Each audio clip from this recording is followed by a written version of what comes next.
everyone, welcoming you all to the amazing world of Kingdom Plantae and Kingdom Animalia. So yesterday we have learned the various divisions in Kingdom Fungi. What are they? Do you remember? Just we will recall it. So we have learned about phycomycetes, we have learned about ascomycetes, we have learned about basomycetes and deuteromycetes. Its special features, its mode of nutrition, reproduction, sexual as well as asexual reproduction, and its example we have come across. So today we will have an overview of Kingdom Animalia and Kingdom Plantae. So let's see the features of Kingdom Animalia and Kingdom Plantae. First we will see the Kingdom Plantae. So first we will have an overview of Kingdom Plantae, and afterwards we will learn about Kingdom Animalia. So who has given this who has proposed this 5 kingdom classification? We all know that R.H. Whittaker in 1969. It's a 1 mark question, so please pay attention to it. 1969, R.H. Whittaker has proposed the 5 kingdom classification, and we are in the last one, the Kingdom Plantae and Animalia. We have come across Monera, we have come across Protista, we have come across Fungi. Now the last 2, today we will be learning about the Kingdom Animalia and Kingdom Plantae. So let's learn the characteristic features of Kingdom Plantae. What are the special features of Kingdom Plantae? So the first point is that they are eukaryotic. So we can say that they are eukaryotic, the green plants. The Kingdom Plantae are eukaryotic.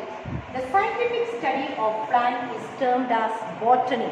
The scientific study is termed regarding the plant is termed as botany. They contain chlorophyll. We all know that chlorophyll is a green pigment that which is providing the green color for the plants. And the last point here is they are autotrophic. Autotrophic in the sense they are able to prepare their own food. This term, this word we have come across many a times. Okay, so I hope that you remember and recall the term that which we are using here. So autotrophic means they are able to prepare their food. Once again, just we will revise the features, the special characteristic features of the Kingdom Plantae. The first point that which we have learned was they are eukaryotic green plants. And the second point we have learned scientific study of plants are termed as botany. And the next point that which we have learned was they contain a pigment known as chlorophyll that which provides the green color to the plant so that they are able to prepare their own food. And the last point that which we have learned was that they are autotrophs, means they are able to prepare their own food. But there are some plants, they depend upon others, so we call them as heterotrophic, or we can call it as parasites. Some insectivorous plants are there, they are parasites and then partially heterotrophic. That means, what does this heterotrophic means? This term also we have come across many a times. Heterotrophic means depending upon others. Okay, so sometimes they may be partially depending, sometimes they may be totally, completely depending upon the other host. So some are living as parasites, heterotrophs. So the in the characteristic feature we have learned they are autotrophs, they are preparing their own food. But there are some plants, some insectivorous plants depending upon the others. That means insectivorous plants will be depending upon others.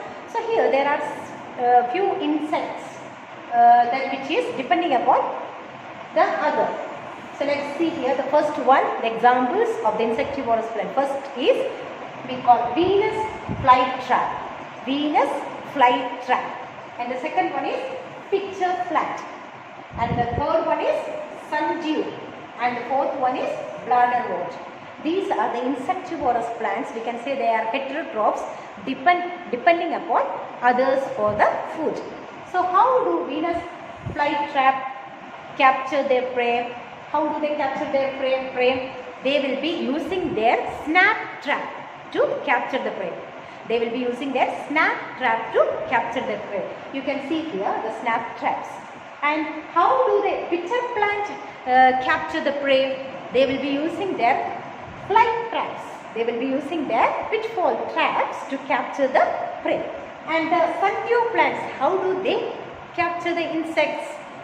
So they will be using their stout mucilaginous gland covering for capturing the insect. So here they will be using the stout mucilaginous gland covering to capture the prey. And here the bladderwort, how do they capture the prey? They also capture the prey by using their vacuum bladder. Okay, they will be using their vacuum bladder to capture the prey. So is it not interesting? Yeah. So hope it is clear. So these plants are adapted to live in the soils where it lacks nitrogen, but it is absorbing the nitrogen from the particular insect that which is being trapped inside. Clear? So they will be living in the soil. They are adapted to live in the soil only where there is lack of nitrogen, but they will be absorbing the nutrients from the insects. Thus they survive. Okay. So now coming to the Venus flytrap. Venus flytrap. You can see here how they are capturing the prey. So already they have captured the, they have trapped the insect inside.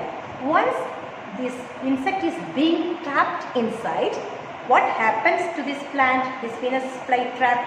They will be catching the prey, and the inside they will be releasing the digestive enzymes. They will be releasing the digestive enzymes, and they will be absorbing the nutrients from this insect. Okay, they will be absorbing the nutrients from this insect, and after once it is closed, then after 10 days only it will be opening, and only you can see the husk of the insect there. By the time when the plant again opens, you can see only the husk of the insect there. Clear? So this Venus flytrap, they are, as I have told you, they are trapping the insects with the snap trap. Okay, snap trap. Once the insect is closed inside the snap trap, what happens? From inside this plant, they will be releasing the digestive enzymes. They will be releasing the digestive enzymes, and this plant will be absorbing the nutrients from the insect. Okay, they will be absorbing the nutrients from the insect. So once it is closed, after 10 days only it will be opening it again. Then they will be only the husk of the insect. That means particular type of body type. So you can see that patches like what you can see. Okay. So the image, I hope that image is clear. Clear? Coming to the parasites of the plant. Example for the parasites are Cuscuta. We can say the spelling is C-U-S-C-U-T-A. Cuscuta. Okay. So you can see here the Cuscuta plant. Otherwise commonly it is termed as dodder. We have seen the insectivorous plant that is partially depending upon the other things for the food. Now here we can see a parasite that is Cuscuta. Commonly we can call it as dodder. So some of the Cuscuta will be having low levels of chlorophylls. Some of them will be having low levels of chlorophyll. So slightly they can synthesize photos, they can prepare their own food. But some of the Cuscutas are completely and totally depending upon the other plants for their food, for their nutrition. Clear? So Cuscuta means, otherwise it is commonly called as dodder. D-O-D-D-E-R. Okay. So you can see here D-O-D-D-E-R. As I have told, some of them are slightly photosynthesized and some of them completely depends upon others. Okay. So depending upon absorbing the nutrients and living on the host plant. So example is Cuscuta. Here you can see a yellow white in the Cuscuta plant. So yellow white in the Cuscuta plant. So here the Cuscuta, you can see here the leaf is being reduced. That is a special type of adaptation. So we might have learned in the primary classes and all, it is the leaves are being reduced to avoid the loss of water, to avoid the transpiration pull. All these things you have learned in the primary classes. So here also you can see this Cuscuta as leafless. That means it is reduced to. Okay. So Hostoria, you can see here, this will be dependent, this Cuscuta is depending upon the stem of the other plant, and they will be absorbing the nutrients, they will be absorbing the minerals that which is required for this particular thing. And what will happen finally, this Cuscuta plant will kill the host plant. It is said that finally it will kill the host plant. How they will kill? Since they are depending, they are absorbing the nutrients, they are absorbing the minerals, they are absorbing the water that which is required for this particular plant. Hope it is clear to you. Regarding the cell structure of the plant cells, okay, they are eukaryotic. Regarding the cell structure of the plant cells, they will be having nucleus, they will be having nuclear core, they will be having nuclear envelope, they will be having nucleolus. So the plant cells we have already learned, isn't it? So they will be having the plant cell. What is the cell made up of? Cell is made up of nuclear will be there, nuclear core is there, then nuclear envelope will be present. Okay, then the membrane of cell organelles, then the chloroplast. Here you can see here the chloroplast, that which is providing the green pigment for the plants. Okay, here you can see the nuclear core, nuclear envelope, nucleolus, nucleus. Okay, so this cell is made up of cellulose. Cell wall is made up of pectin and hemicellulose. We all know that, isn't it? Now coming to the members of the kingdom Plantae. They are algae, they are bryophyta, they are pteridophytes, they are angiosperms, and they are gymnosperms. So the members of kingdom Plantae are, once again we will discuss the algae. You can see the image of algae here. The members of the kingdom Plantae: bryophyta, pteridophytes, angiosperms and gymnosperms. They are the members of kingdom Plantae. Now let us see the life cycle of plants. So life cycle of plants. So here the sporophytic phase will be alternating with the gametophytic phase. The sporophytic phase alternate with the gametophytic phase. So what happens? Let's see the life cycle here. So starting with the sporophytic phase, you can see here how it is being sporophytic phase. It is starting with the sporophytic phase. So it undergoes a process known as meiosis. So it will be undergoing the process known as meiosis, and the haploid spores are being formed. Okay, haploid spores, haploid gametophytes, haploid spores are being formed. That is indicated as N. You can see here in the image, the haploid sporophyte will be producing spores to the haploid gametophyte through a process known as meiosis. And this haploid gametes will be releasing gametes. You can see here the gametes are being released, and fusion of these gametes takes place, leading to the diploid zygote. Fusion of gametes takes place, leading to the formation of zygote. Then that means 2n. There is no change here. Here the diploid zygote 2n. That means 2 full set of chromosomes, and it undergoes a process known as mitosis, and again the sporophytic phase. Okay, so the alternation, the diploid sporophytic phase and the haploid gametophytic phases alternate with each other. The haploid and the diploid will be alternating with each other. So the diploid sporophytic phase will be alternating with the haploid gametophytic stage in the life cycle of the plants. I hope it is clear to you. Once again, just I will explain it. So as I have told you, the gametophytic phase will be alternating with the sporophytic, and otherwise we can say sporophytic phase will be alternating with the gametophytic phase. Here a clear image you can see here. This is the sporophyte stage. Okay, this is the sporophyte stage. So this will be producing spores. You can see here the image. This will be producing spores through a process known as meiosis. You can see here through a process known as meiosis. And these spores will be germinating into gametophytes here. You can see here the haploid gametophyte, that is indicated as here small n.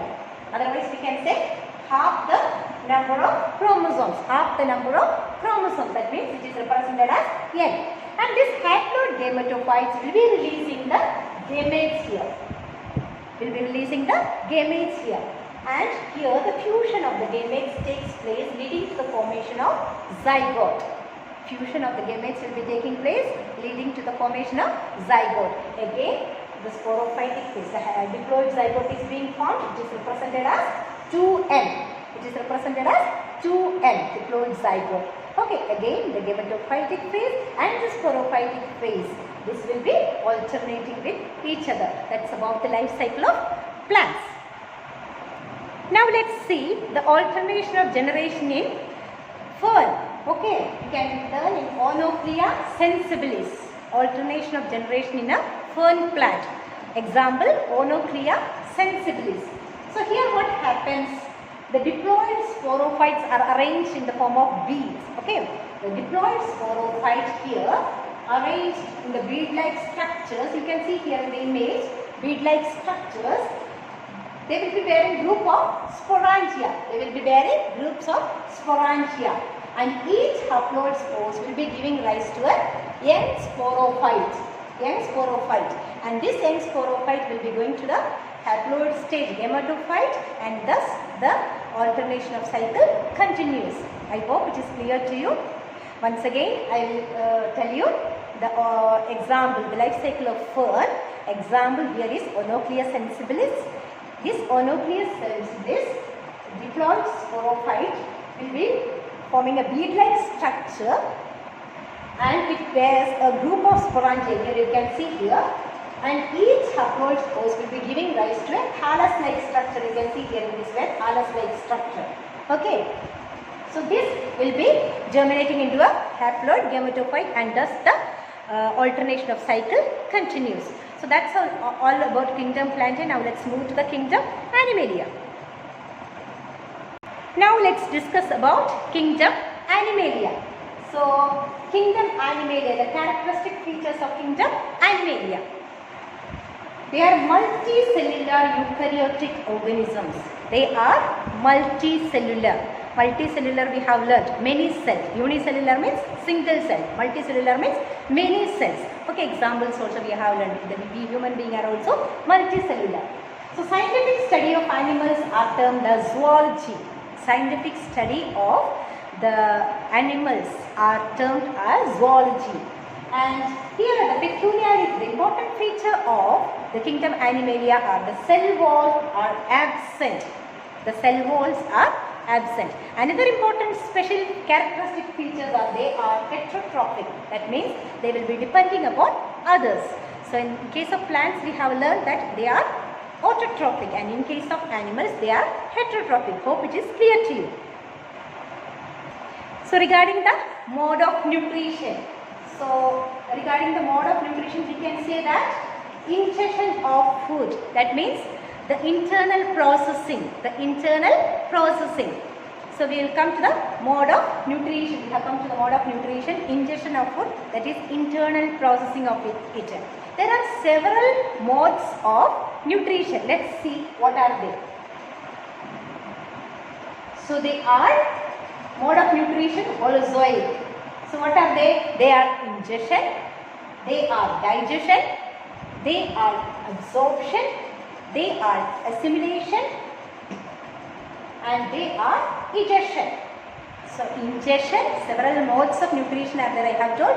Ingestion, digestion, absorption, assimilation and egestion. What happens in the ingestion? The food is taken inside the mouth. What happens in the digestion?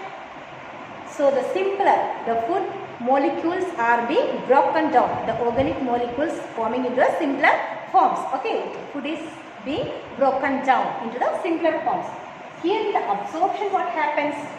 So from the digested food it is absorbing, then it is distributing it. So absorption is mainly done in small intestine, we all know that. Then assimilation. So where it has to be distributed to the blood, from the blood stream to the tissues, okay, and so on, the assimilation. And the last one is egestion, that means the expulsion of the food materials.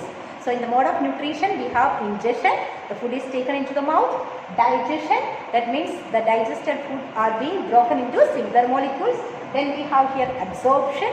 Absorption means that is taking place in the intestine, small intestine, from the digested food material it is being taken. Then we have assimilation here. That means what is assimilation? So ingested food that which is being distributed to the various parts. Okay, otherwise we can say the metabolic process. Okay. Then next egestion. Egestion means the expulsion of the food materials. Hope it is clear to you. Now let us move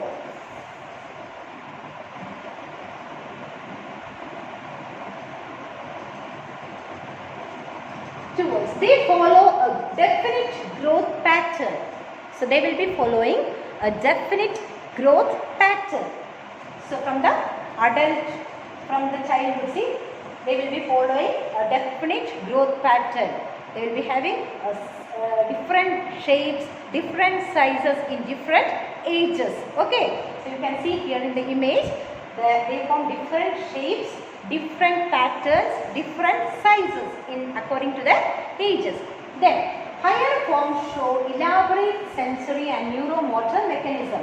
Most of them are capable of movement. Most of them are capable of movement. The sexual reproduction is by copulation of male and female, followed by the embryological development. So followed by the embryological development. Okay, so there is a certain growth pattern for the human being. Is it clear?